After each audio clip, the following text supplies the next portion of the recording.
Hello friends, welcome to this new video. Today we are going to start a new topic of chapter 3, public, private and multinational company. In this video we will understand one of the forms of organizing public sector enterprise, and it is departmental undertakings.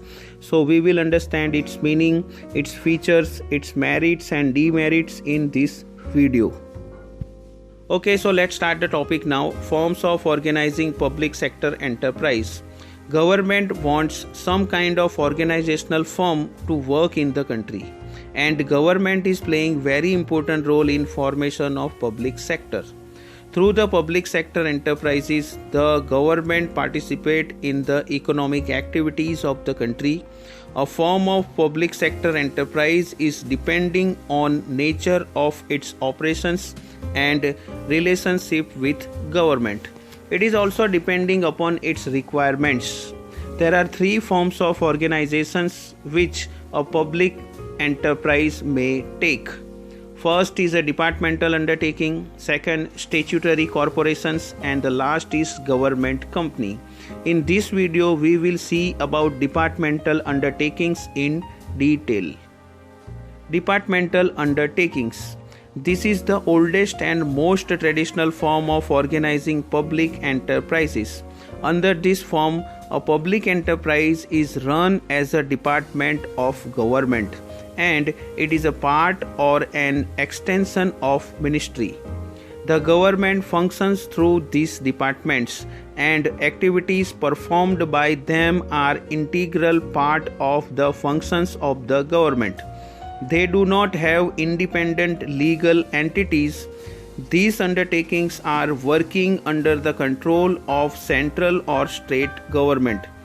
Funds earned by such enterprises are deposited in the government treasury, and financial results are also audited.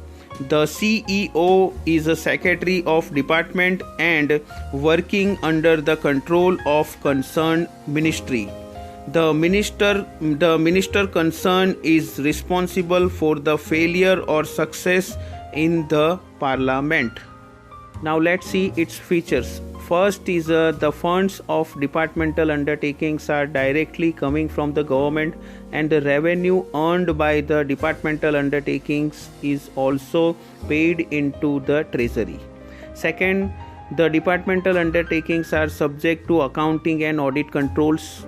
Third, the employees of the departmental undertakings are government servants, and they are headed by IAS officer and other civil servants who are transferable from one ministry to another ministry.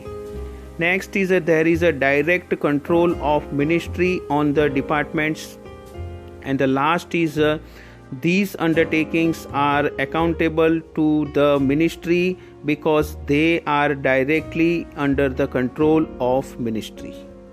Now let's see merits of departmental undertakings. First is the parliament can easily control the operations of departmental undertakings. Second is this control ensures a high degree of public accountability, and it is also source of income for the government because the revenue earned by the enterprise is directly deposited to treasury. And the last one is for the national security concern.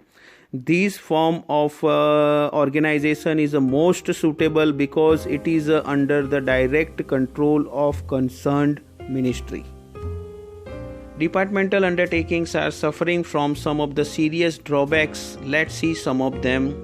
First is departmental undertakings are not providing flexibility, which is essential for the smooth functioning of the business.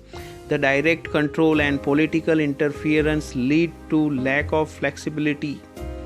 Second, it is in these enterprises, employees are not allowed to take independent decisions without approval of ministry, and this lead to delays.